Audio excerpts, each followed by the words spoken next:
Hello, everyone. Welcome to MGG Live. Whether you're watching from my channel, Mike's Gaming Gala, or you're watching from the Retro Bliss Gaming channel, welcome. We've got a fun episode tonight. We are going to try to pick one iconic game for every system and every home console.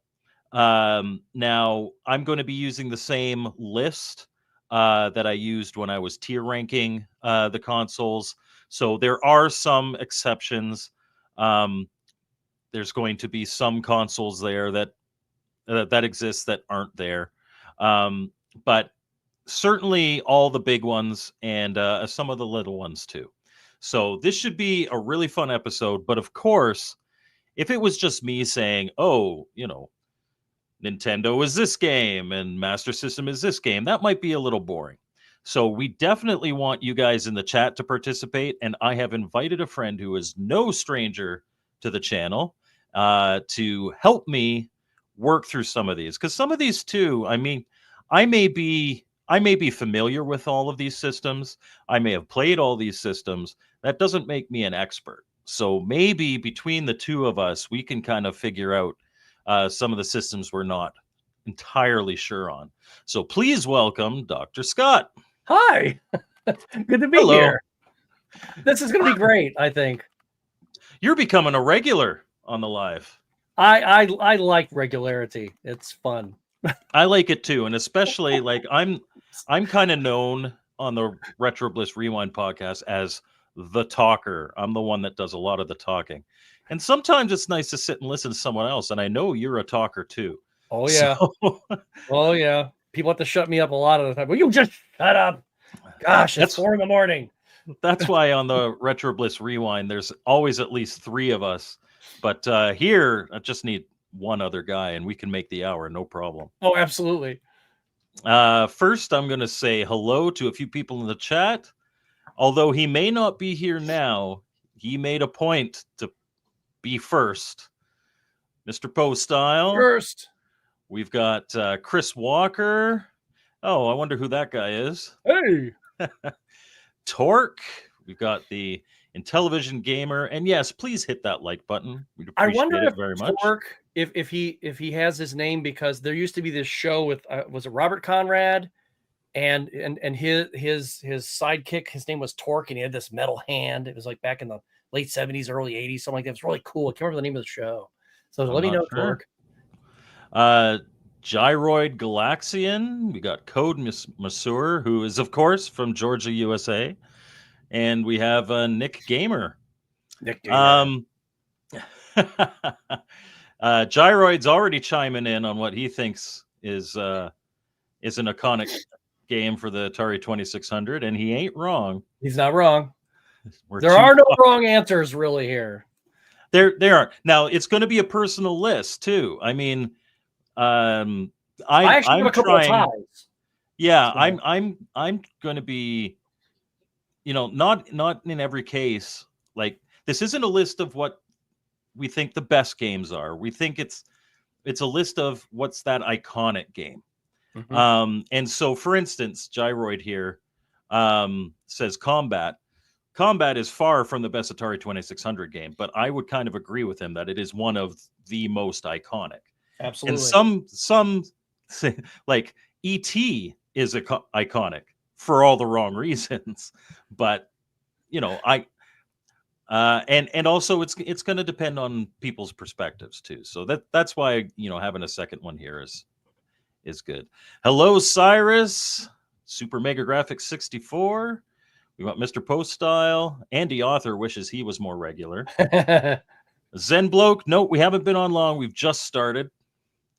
And Torque, no, that's okay. That's not the origin of his name. That is a really obscure reference. I can't remember the name of the show. I'll have to look it up afterward.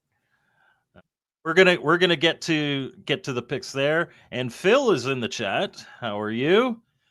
Phil sent us a picture, and he actually posted it on his Facebook as well, of an X-ray of his shoulder, and he's no longer Retro Bliss. Now he's Robo Bliss. Robo Bliss. And of course, in our Discord, Mr. Postile drew a penis on it.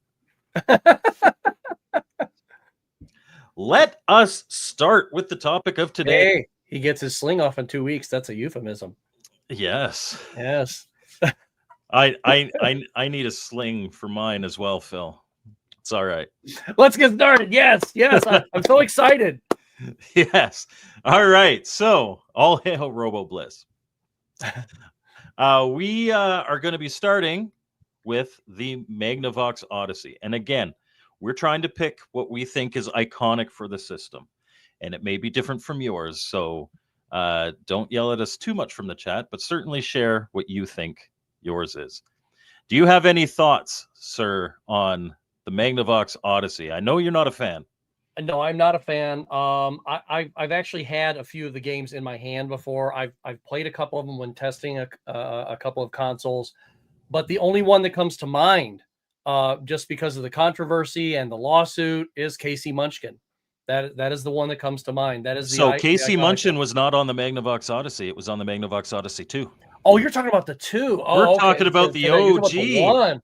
No, original no. Odyssey. Pong. You know what? Pong-ish.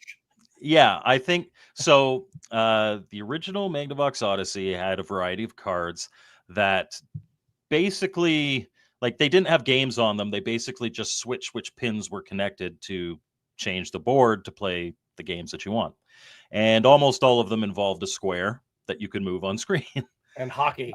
And yeah, so there's table tennis, there's hockey, there's basketball, there's football, but there's also cat and mouse games and there's stuff like that. But if you were going to be picking your iconic one, it's going to be the one that the brown box was demoed. It's going to be the one that they included the extra little spinner for some English, they called it, on the controller. And that would be, as Torque says here, table tennis. Table tennis. That I think, like, it's not a Pong console. There are other games that aren't Pong, but a lot of them are very Pong. I mean, I actually had one of those. I had like 3 or 4 of the different clones like that. And at one point I was like, and I traded them all in at the same time here in town at Rock'em Sock'em Retro. I'm like, I'm never going to play with these. They're I've got a few. My favorite is one of Mr. Poststyle's favorites. It's the Bentley CompuVision. I've seen that one. Bentley came out with a Pong console. One of the ones that I had, I know some of them, and I've actually repaired a few of them too. Like if I would get the actual little speaker on the inside working, I'm like, yes, success. But there was one of the Atari ones, and of course, I believe it had the fake wood grain on it, and it was kind of set up on a base, so it kind of looked like a T. But in the base, you could put 2 D batteries. You didn't even have to have an AC adapter. Most of the Pong consoles, including the Magnavox Odyssey, you could power with batteries. Yeah, and I thought they were great. But there was another one that I saw that you had to have a 9-volt and D batteries, and I'm like, well, what was the 9-volt for? And that was for the speaker.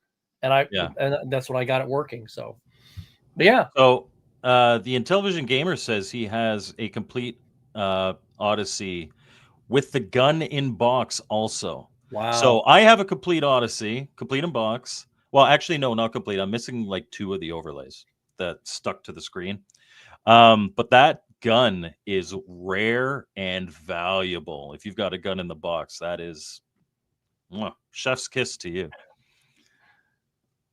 All right, so now we'll move on to something a little more iconic. The Atari 2600. The Atari 2600 has loads and loads of great games. It has a lot of games that would be considered iconic.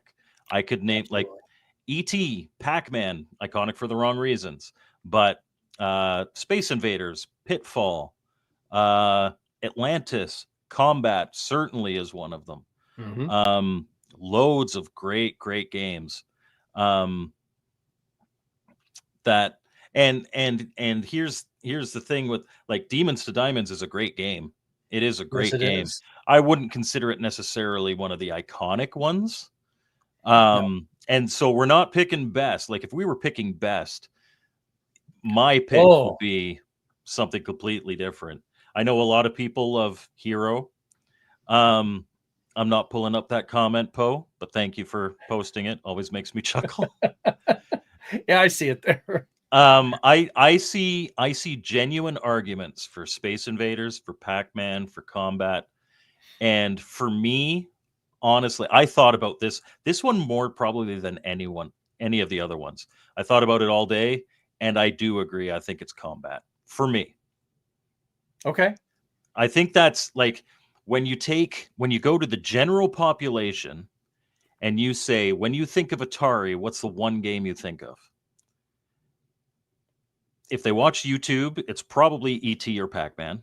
Mm-hmm. If they had one back in the day, it's probably Combat. Because that, for the longest time, that was the pack-in game, and that was like a lot of people's first experience with Atari. What are your thoughts? I think that is where a lot of people's minds would gravitate to. For me, I wouldn't say that's the one. When I think of Atari, and if I'm putting the the bad ones out of my head, or You've the made a career off of one of the bad ones. Come on. yeah, I mean we're continuing that career here soon too. Yes. but for me it's kind of a tie between, and one stands out more than the other. For me it's and the lesser of the two is Space Invaders, because I believe my pack-in, it wasn't Space Invaders. My pack-in was Air Sea. I'm sorry, Yeah, not Air Sea. It surprisingly, was Space Invaders was never a pack-in. You would think it would no, have been. it That should was have been. that was my first video gaming love. I got Although I like here Adventure is also a great pick for I got Icon. Target Fun, which is Air Sea Battle, because my first Yeah. Atari was the Sears one. But I also got Space Invaders when I got it. So I would say that. And then, but my mind always gravitates straight to Asteroids. I don't know why, but it's like every time I would go into a store, I go into a Kmart or a Gold Circle or whatever, Mhm. there's, I always saw either Space Invaders or Asteroids. And then occasionally there would be Missile Command. So Missile Command, and I would say Breakout as well is another one you saw lots of. yeah. So that, I mean, I think there's going to be a couple of these consoles where we could argue several of them, but I think this will be the number one where we could throw in maybe 10 different games very easily that people will easily just say, yeah, that or that. But for me personally, if I had to choose one, it's Asteroids. I was waiting for this. Night Driver. Oh. He would probably say Video Olympics or Pitfall. Video Olympics. He's a big fan of those two. But I think if we're picking like iconic, for me it's Combat. You're saying Asteroids, and I don't think either's a bad pick.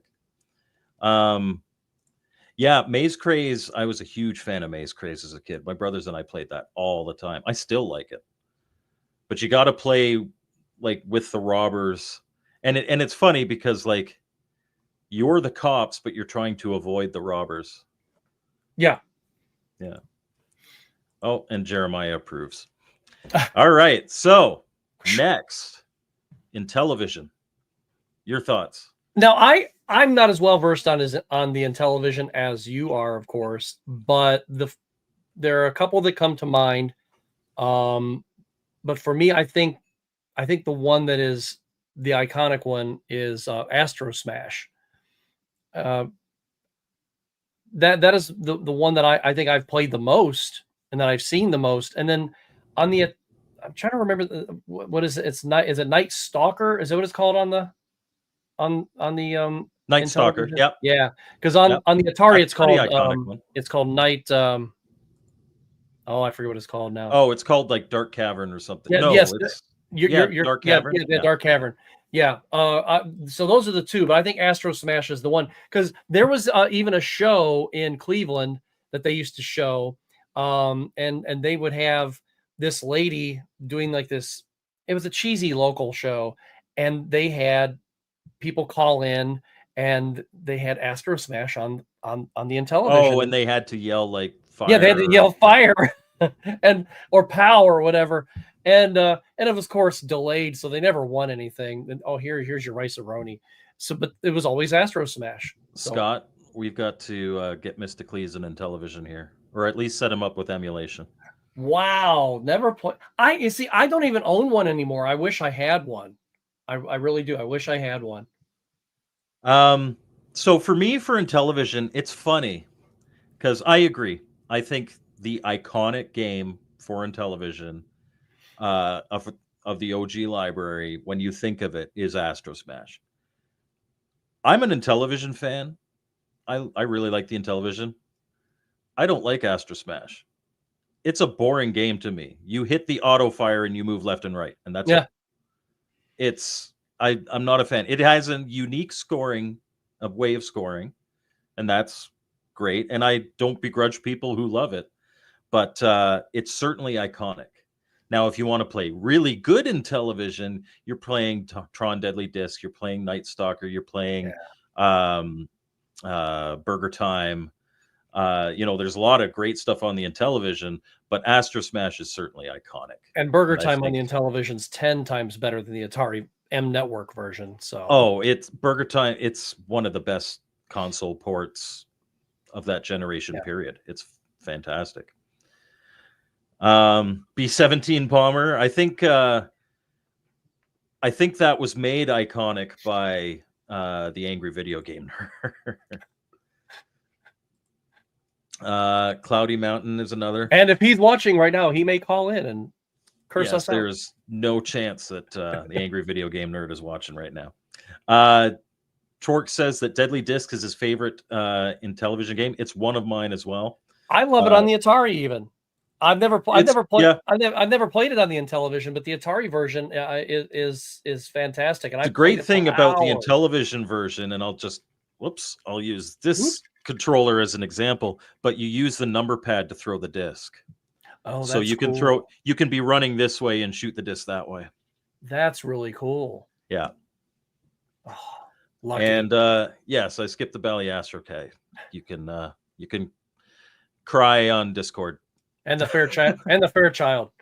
And the Fairchild. Yeah, I also skipped the RCA Studio too. I really don't care.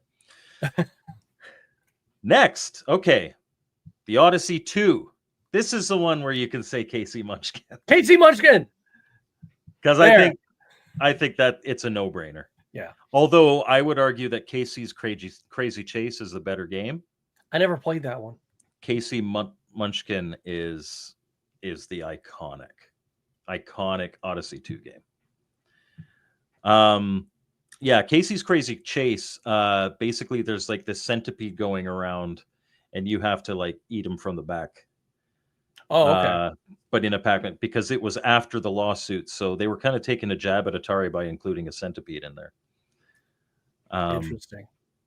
Yeah, so I don't think we really need to dwell on Odyssey 2. Nobody is saying the Wall Street game or the or well, you know what? Okay, Quest for the Rings is that is a great game. I have heard of that one.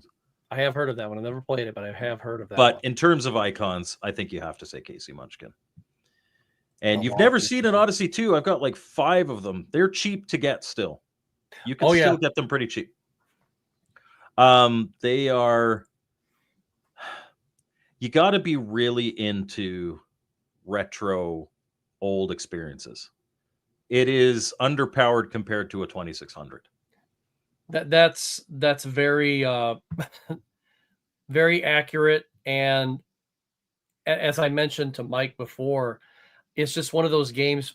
It's one of those consoles that for me, it's painful to. It's just painful for me to even goof around with it. I love it for its quirkiness. I've always liked the quirky stuff.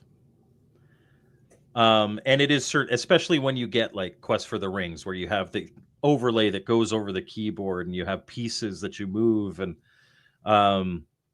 it's like video game / board game. It's pretty good. No, you did not. Hey, Evil, how's it going? All right, I'm going to let you start with this next one, ColecoVision. Okay, I had a ColecoVision back in the day, and there's a lot of great ones for it, and I think it was the first 3 or 4 games that I owned. I had Scramble, I had Avenger, No, not Scramble. It was a Cosmic Avenger, Venture. I had Donkey Kong Jr., but I still think the iconic one is Donkey Kong. I think that translation was absolutely beautiful. That port was almost completely spot on for back in the day. And anytime I have an opportunity to play that one, I do. It's still fantastic to this day. Yeah, there were a great amount of good ports on the ColecoVision, but the ColecoVision made its name on Donkey Kong. Yeah. For sure. I don't think that's even debatable. If I personally was to give it like, okay, a number 2 or a number 3, it Zaxxon and Ladybug might be in the conversation, Yeah. but both of them Zaxxon was pretty on there too. yeah, both of them pale in comparison to Donkey Kong. Donkey Kong was a phenomenon.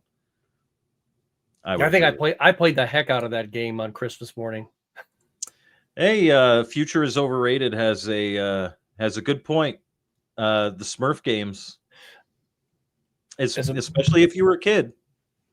Now, the really funny thing about the ColecoVision is I don't own one anymore, but if I go into this little cabinet I have sitting right here next to me, I actually do have 4 games in here, and one of them is Smurf. Yeah, I do have Zaxxon. I do have Pepper 2, even though there's no Pepper 1. Yeah, that's Gyroid here mentioning Pepper 2. It's a great game. It is a great game, and of course there's Donkey Kong. And I do need to get hold of an actual ColecoVision so I can play these. That'd be great. Zaxxon and Qbert, Andy Author's mentioning. Oils Well and Jumpman Jr. were great for the ColecoVision. Mm-hmm. But I think the iconic one, picking an iconic one, I'm in full agreement. I think it has to be Donkey Kong. Yeah. Especially considering the 2600 version of Donkey Kong was mediocre, and the Intellivision version of Donkey Kong was absolutely terrible. And the 2600 version of Zaxxon shouldn't even exist. It's that. Yeah, bad. I mean, I've never been a Zaxxon fan in the first place, so yeah. Looping, and Venture. Yeah. There's a lot of great games. The music in Venture was great. Yeah. The Cosmic Avenger, oh man. This is PG, right?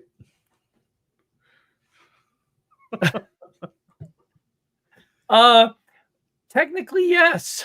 Yeah, technically is. All right, so the next one, this is the first one I'm really going to struggle with. Okay. I'm really going to struggle with this one, the 5200. And the reason I struggle is not because there's a shortage of great games on the 5200. There's a lot of really good ones. Yeah. I don't really think of any of them as iconic. When I think of the 5200, I think of the controller. I don't think of a game specifically. The abysmal controller. It's got a great version of Dreadnought Factor, which I actually just played a few weeks ago on live stream at the request of Jeremiah Thomas. I had never played it before, and it's phenomenal. It's a great version. Great version of Robotron. One of the games that controller is definitely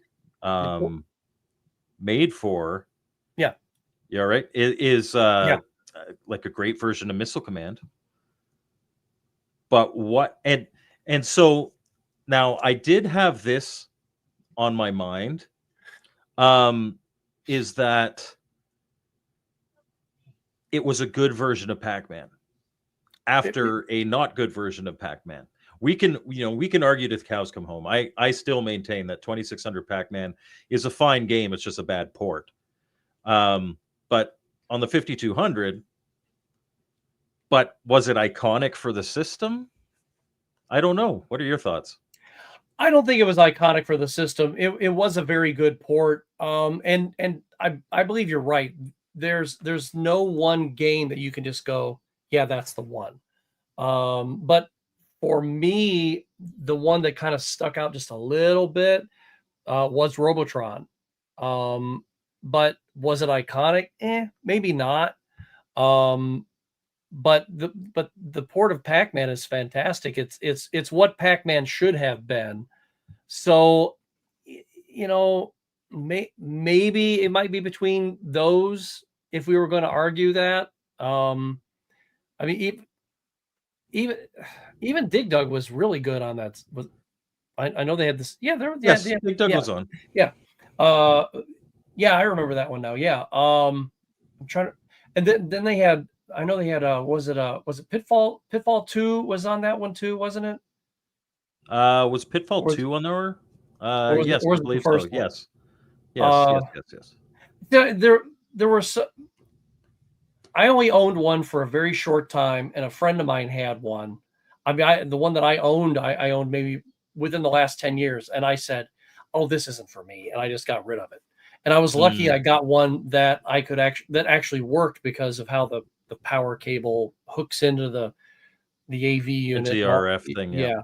Yeah. So I was lucky that I had one that was working and that I didn't have to do any kind of conversion. But I only had a couple of games anyway. But Robotron, I think, would be for me the iconic one, simply because, you know, I think it was the first console that Robotron was on at home. Well, that's not necessarily true because there is one other console, I believe,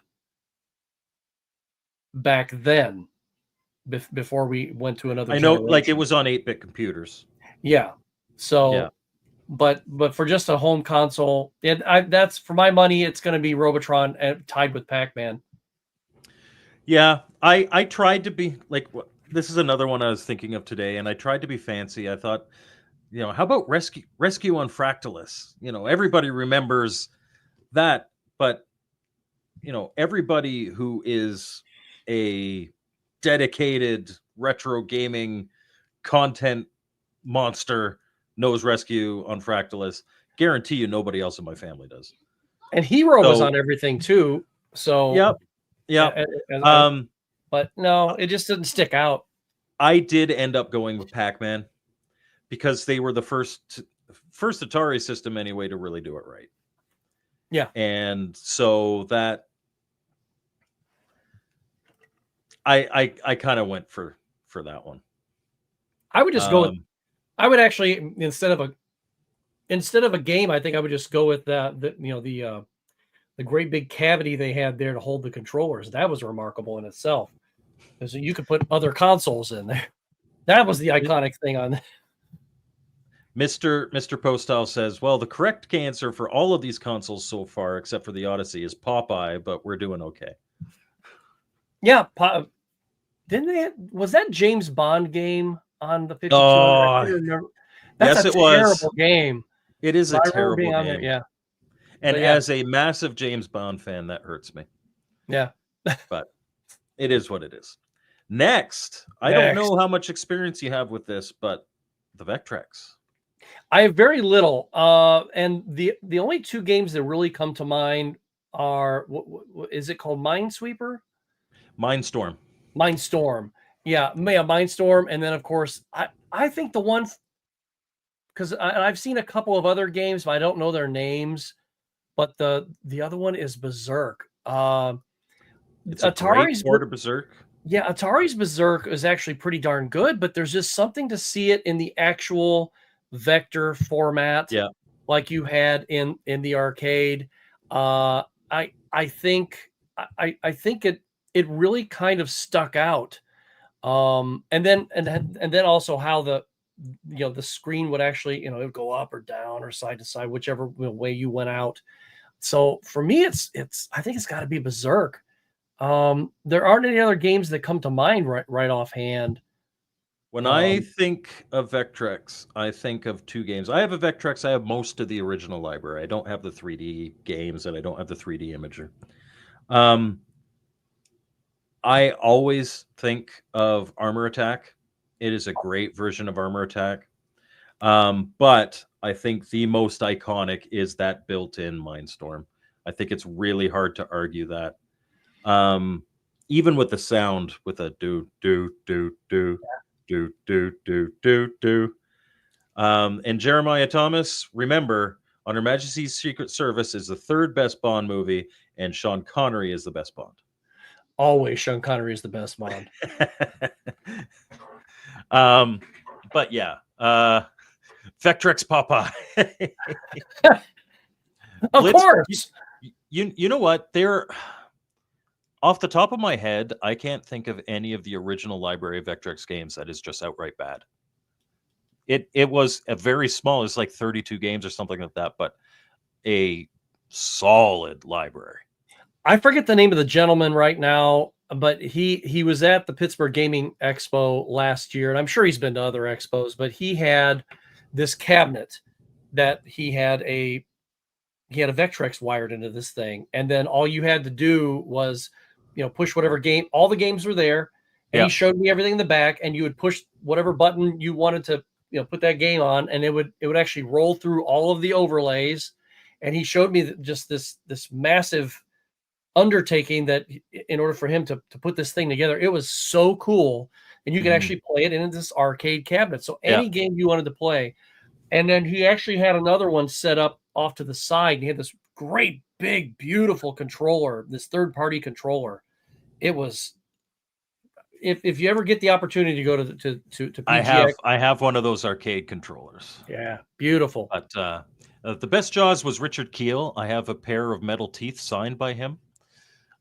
He was also the only Jaws. Only Jaws. So thank you for coming out, Mr. Postile. And Andy Author's name is Bond, James Bond. Okay, so that we're pretty. For most of these, we've been pretty similar. Yeah. This one I imagine probably won't be that different, but the NES, the original Nintendo Entertainment System. Bruce the Shark was the best Jaws, according to Mr. Postile. Steven Spielberg would say the same. Then again, he Steven Spielberg hated that damn shark. Well, but the fact that it didn't work made a better movie. Yeah. It's like, oh, we're going to trash the movie, but no, even my daughter knows the name of Bruce the Shark. Yeah. But yeah, the Nintendo, there's a ton of great ones, but the great game library, lots of really good stuff. Yeah, but like camera's focusing on the mic. Everyone might say the very first Mario, Super Mario Brothers, but for me, it's got to be Super Mario 3. Okay, because that box, and then just the ability to go in and out of different worlds and travel around the little map there. I think that there was something to be said about that. Yeah, and just that box. The box is iconic in itself. Yeah. The colors they chose and everything. I mean, that is a box that I think, as simple or I should say as simplistic as it is, every graphic designer who is designing a box or a cover for a video game is going, Super Mario 3. How can I make it as iconic as Super Mario 3? So I think that's one. This stood out. Even just the spine of it stood out on a store shelf for sure. That is a fair pick. It is. Super Mario 3 is probably my favorite game on the NES. Yeah, Duck Hunt is a solid pick. I am kind of cheating on this one. There are loads of games that you could call iconic. The Legend of Zelda is one of them. Super Mario Brothers, Super Mario Brothers 3, Metroid, Mega Man, Castlevania, Contra. Popeye. Popeye. So I am going to Bubble Bath Babes. Yep, evil. Okay. I am cheating because it came on one cart. I'm going to say Mario Duck Hunt. The most common cart. And it allows me to include Duck Hunt in there because I think Duck Hunt is a big one as well. I think that one, in my everybody opinion, knows that Dan dog. That dog and the zapper. I think that is actually in some ways more iconic than the Mario game that is on the very same cartridge, because I think you had a lot more families around televisions playing that than you Yep. did Mario. I mean, because even moms and dads and grandmas were going, all right, let me have that Yep. zapper there. Whereas my grandmother would have never picked up the controller and said, well, how do you, so that I am pretty good at NES Gyrus, Gyroid Galaxian had mentioned Gyrus. I love the NES version of Gyrus. It's really good. great game. And Time Warp is absolutely correct. There are loads of if we were just talking about, hey, good games for the NES, we'd be here forever. Oh yeah. Uh-huh. And But the icons. surprise, surprise, Mr. Postal says Popeye. Popeye. Mike Tyson's Punch Out is also iconic. There's sitting right there is literally Popeye right now for the NES. An Excite Bike. Yeah, every time somebody mentions something in the chat, I'm like, oh yeah, that's a great one too.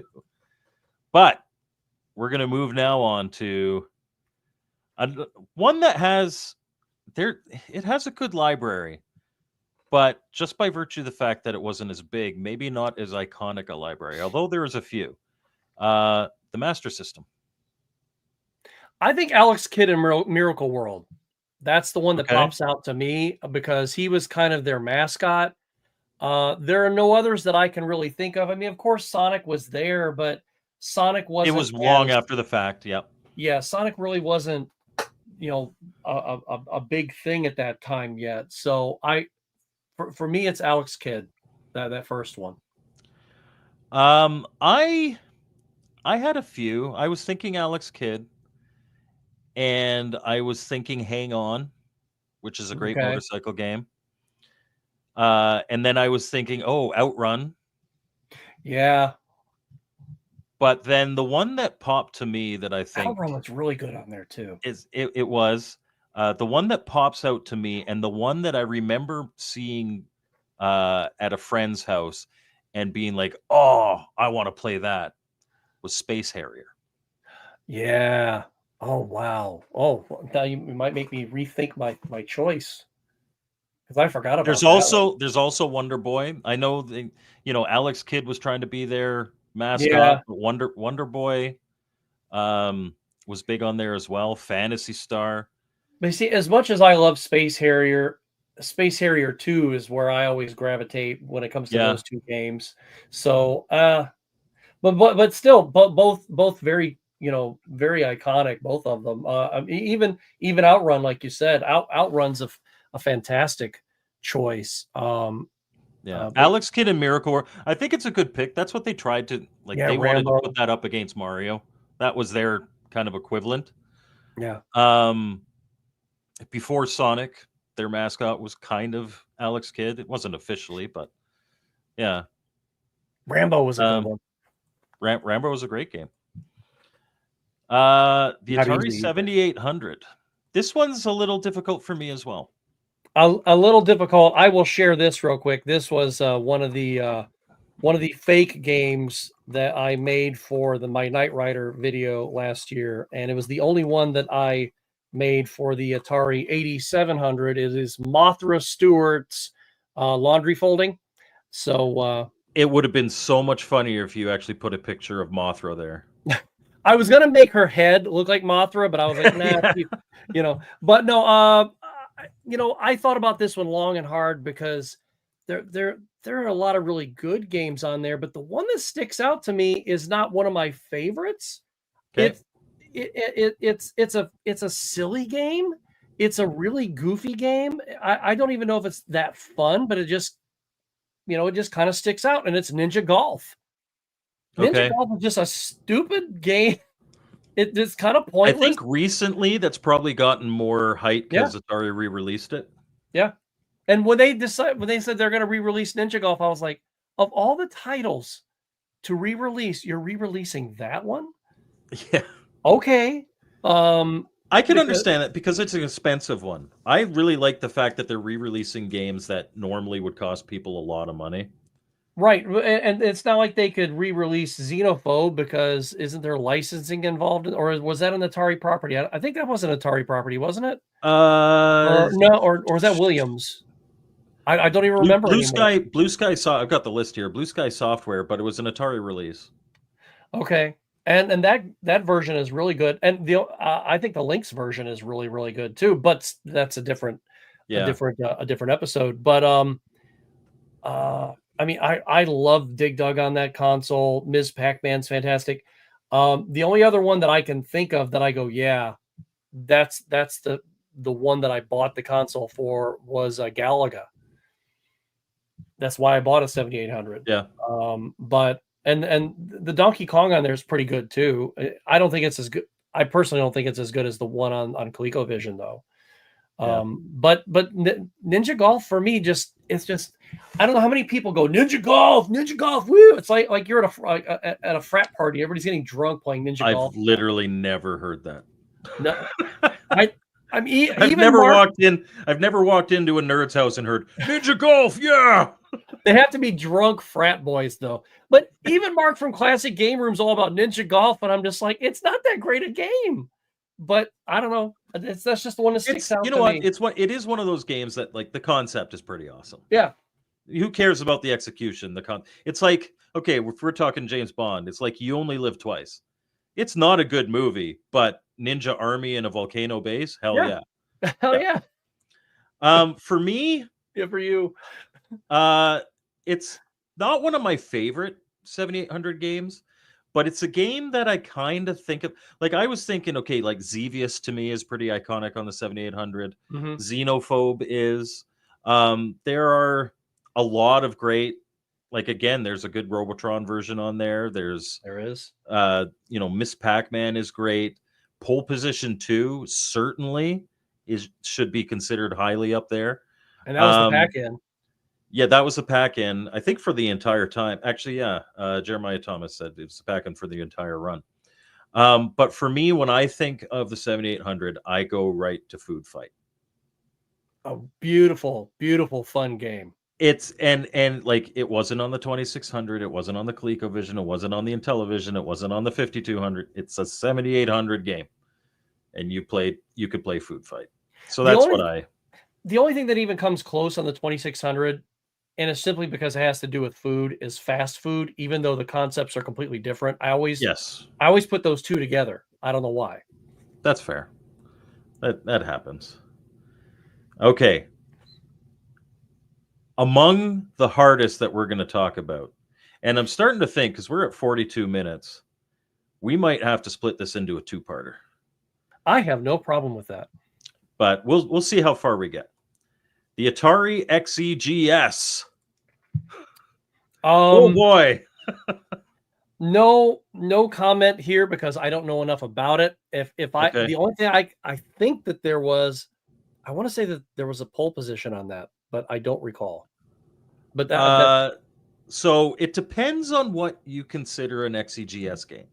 If you're going for games that were released for the XE, there's like 30 something of them, 32, I think.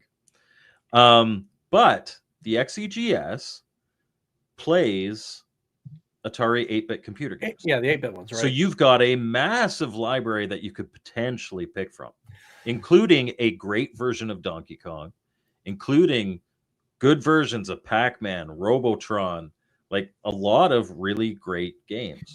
Is that cheating, including Popeye?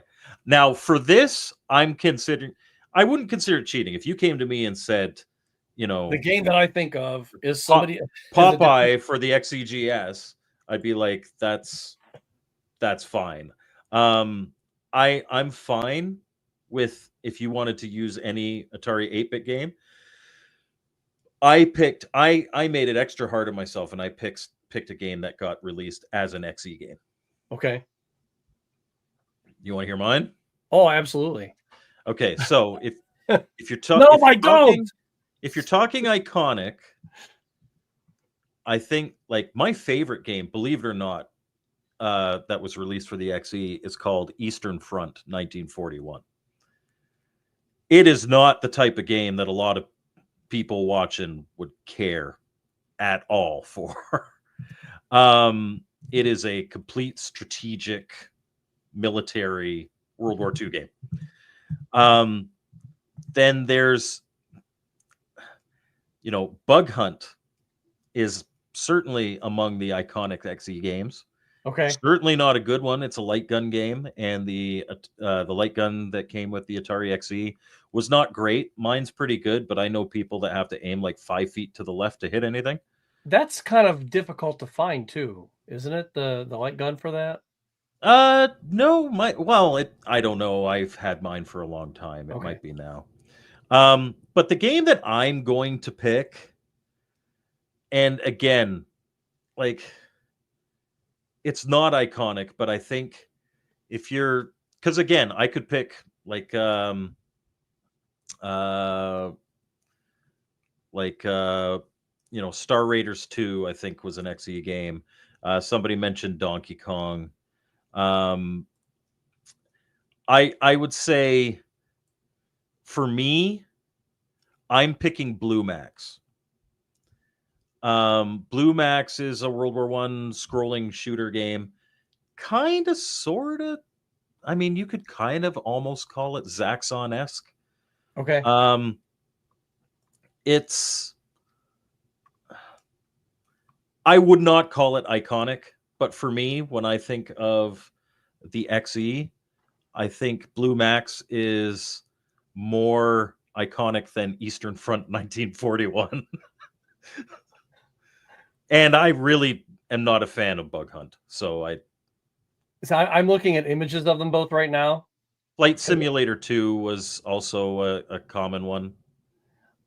See, this is a console that I remember because a lot of the references I have are classic game room references, and I remember when he reviewed a few games for this and also reviewed the console itself. And ever since then, I said, "Oh man, I want one of these," but I've never seen one in the wild. I'll take that back. The only one that I've seen in the wild was actually at a museum, at an expo. It wasn't for sale. Okay. So, but I've always, oh man, I'd love to have one. I think it's a really cool system. It is my favorite way. Like I play all my Atari computer games on my XE. It's great, and you could plug in the keyboard, and you can do it. It's just a consoleized computer, really. Yeah. Gato's a great game. That's a submarine simulation game. Rescue on Fractalus. Was that actually? Yes, it was. I'm just looking here on the list. Rescue on Fractalus was released as an XE game, so that's great. Hey, if it's got everything, Justin, pick it up. $100 for an XEGS that has a light gun and the keyboard and the controller, and even like it takes a standard 2600 controller. You don't need to have the controller, but it's a different color. It's gray. That is, it's such a cool looking system anyway, and it's very Miami Vice with the pastel buttons. Yeah, and then with like you said, with the ability to pull in the 8-bit computer cartridges as well. I mean, with that backward compatibility, you open up a massive library, and that's and those games are fairly inexpensive because you can go to a lot of mom and pop shops and they just have them sitting around. The common ones, they, like anything, there's some of them that are stupid expensive. But like, again, you can get a great version of Donkey Kong. You could get a great version of Pac-Man. You could get a great version of Robotron. These are not expensive as Atari 8-bit carts at all. I've got a pretty decent collection.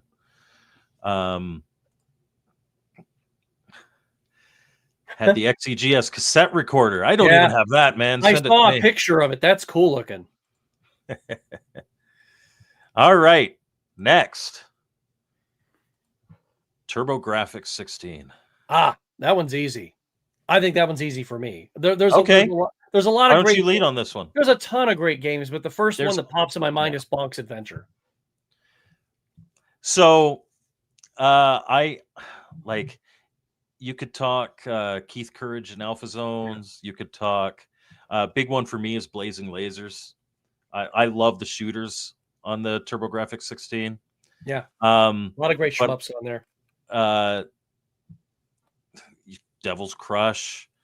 There's a lot of really good ones, but I would have to agree with you that Bonk's Adventure is probably the iconic game. And I mean, you can, if you've got a great PC Engine game that you want to share with us, Jeremiah, you're more than welcome to.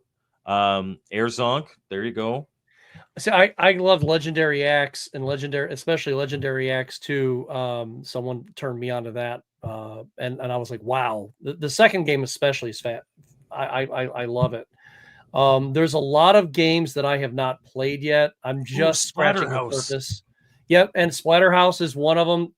That was the only other one that I thought, but I think it's much better on the TurboGrafx 16, even though it's really good on the Genesis. It's still a lot better on the TurboGrafx. Yeah, but yeah. I think we're in agreement. Box Adventure is kind of like, the iconic. Box the and guy. if you're Justin is saying if we open it up to PC Engine, Rondo of Blood and Gradius 2, which are great picks. Absolutely, Rondo of Blood's good. Yeah. Well, any of the Gradius games. Now, as a CGR fan, if you're a fan of Classic Game Room like I am, and I know you are, oh yeah, I'm going to mention this system. You give me the first game that comes to your head, even though it's not going to be our true answer. No. Sega Genesis. Truxton. Yep. Truxton, that's it. That's not the answer. Good night, ladies and gentlemen. We've said Truxton. Blondo of Rude. Sega Genesis. I'm going to start with this one. I think you've started the last couple. Yes. Loads upon loads of great games. Absolutely. On the Sega Genesis. And Truxton's one of them. I really like Truxton. But if you are talking about the phenomenon, like you could say Altered Beast, I would accept that. There are three that come off the top of my head. Three. Yeah, but I think, and I'm going to go, and this is unlike with the Mario game. I'm going to go with the second in the series. I'm going to say Sonic the Hedgehog 2 is the one that cemented the Genesis into legend. And that is also my pick. That is also my pick. Oh, 2 specifically? Yeah, I have it right here on the list. Because the only other two games that came to mind were Altered Beast and Golden Axe. And Altered Beast was a pack-in there for a while. But Sonic the Hedgehog 2, I don't get me wrong. I think the first Sonic's, it's a fun enough game. But like you said, Sonic 2 was the one that really cemented it in. And then, when they threw Tails in there as well, Tails gave my younger brother something to do while I was playing. Because the second player could control Tails. Yeah. And Jeremiah Thomas says Sonic the Hedgehog is the only answer. Not 2 or 3 or Knuckles, the first game. And he sounds like Scotty in that Next Generation episode. NCC 1701. No bloody A, B, C, or D. Oh, the nerd's coming out tonight. Yep. Wise from your grave. And I suck at that game. I suck so bad at that game. I don't agree that the first Sonic single-handedly put the Genesis on the map. I remember when the Genesis first came out and people went nuts for Altered Beast just because of the size of that sprite. And even though it was on the Master System, it pales in comparison to on the Genesis. And it's harder to control. The colors aren't as good. The sound isn't as good. But once it went to the Genesis, oh man! But